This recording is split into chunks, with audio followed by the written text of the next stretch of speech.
এই একই বিষয় উনি 4 তারিখেও বেশ কয়েকবার বলেছিলেন। আমার নিজেরও মনে আছে, আমিও ছিলাম, যে উনি আর থাকবেন না, উনি টুঙ্গিপাড়ায় চলে যাবেন, উনি শেষ জীবন ওখানেই কাটাবেন, এরকম একটি বিষয় ছিল। কিন্তু যেটি হলো যে 5 তারিখে যখন উত্তরা দিক থেকে আসলে ছেড়ে দেওয়া হলো এবং তারপরে মাননীয় প্রধানমন্ত্রীকে এসে বলা হলো যে না, মব চলে আসছে এবং মাননীয় প্রধানমন্ত্রীকে যদি তারা গণভবন থেকে রিমুভ না করে তাহলে এসএসএফ এবং পিজিআর এর যে অব্লিগেশন আছে, কনস্টিটিউশনাল অব্লিগেশন, তাদেরকে কিন্তু গুলি ছুটতে হবে এবং মাননীয় প্রধানমন্ত্রীকে ওখান থেকে শিফট না করলে সেক্ষেত্রে দেখা যাবে যে আবার ক্যাজুয়ালিটি হওয়ার সম্ভাবনা আছে। তারা একটা হিসেব করে বলল যে 45 মিনিটের মতো সময় পাওয়া যাবে, এই মব এখানে আসছে। তো তখন উনি বলেছেন ঠিক আছে, উনি যদি বঙ্গভবনে না যেতে পারেন উনি টুঙ্গিপাড়ে চলে যাবেন। ভারতে চলে যাওয়ার আসলে কোনো পরিকল্পনা ছিল না, এটা প্রশ্নও আসে না। কিন্তু তখন আমি যতটুকু জেনেছি পরবর্তীতে উনাকে অনেকটা ফোর্স করে, অনেকটা জবরদস্তি জোর করে উনাকে হেলিকপ্টারে উঠানো হয়েছিল, নিয়ে যে দেশের বাইরে পাঠিয়ে দেওয়ার একটা বিষয় ছিল। কিন্তু উনি কিন্তু শেষ পর্যন্ত উনি টুঙ্গিপাড়ায় চলে যেতে চেয়েছিল, দেশ ছাড়তে উনি চান। এবং এটা যেটা বলা হচ্ছে যে উনি দেশ ছেড়ে চলে গেছেন বা পালিয়ে গেছেন, যে শব্দগুলো ব্যবহার করা হচ্ছে না, ভবিষ্যতে এগুলো বের হবে,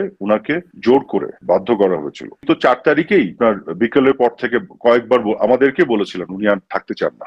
উনি এভাবে বলছিলেন যে আমি দেশ চালাতে পারছি না, এত হচ্ছে, ওদের এত খারাপ লাগছে, ওরা দেশ চালাক, আমি টুঙ্গিপাড়ায় চলে যাবো। উনি ক্ষমতা ছেড়ে দিতে 4 তারিখে বেশ কয়েকবার বলেছিলেন। কাজে এগুলো একেবারে, আমরা যারা প্রত্যক্ষদর্শী আমরা জানি এগুলো একেবারে মিথ্যা কথা। এবং যেটি হয়েছিল, হ্যাঁ, যেটি সজীব অজিত জয়কে ফোন করে তাকে যেটা বোঝানোর ব্যাপার ছিল সেটা হচ্ছে উনি দেশ ছাড়তে চাচ্ছিলেন না, উনি ক্ষমতা তো আগের দিনই ছাড়তে চেয়েছিলেন।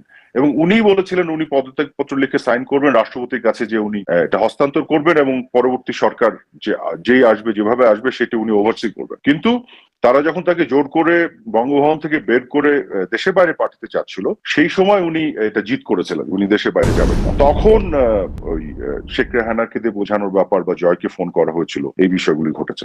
কিন্তু আগের দিনও 4 তারিখ উনি বারবার বলেছেন উনি থাকবেন না এবং উনি বারবার একই কথা বলতেন, উনি টুঙ্গিপাড়ায় চলে যাবেন। আমরা বরং দু একজন বলেছিলাম যে আপনি টুঙ্গিপাড়ায় চলে যাবেন, ক্ষমতায় থাকবেন না, ওরা তো আসলে আপনাকে হত্যার পরিকল্পনা করছে। সামনে আছে একটা আন্দোলন, আর পিছন দিকে তো বিভিন্ন ধরনের জঙ্গি এবং এসব সন্ত্রাসীদেরকে নিয়ে এক ধরনের ওনাকে হত্যা করার পরিকল্পনা ছিল। তো এই ধরনের অনেক কমপ্লিকেটেড একটা সিচুয়েশন ছিল 4 তারিখ 5 তারিখে পুরোটা মিলে। তো এইগুলো সত্য আস্তে আস্তে ধীরে ধীরে বের হবে ভবিষ্যতে।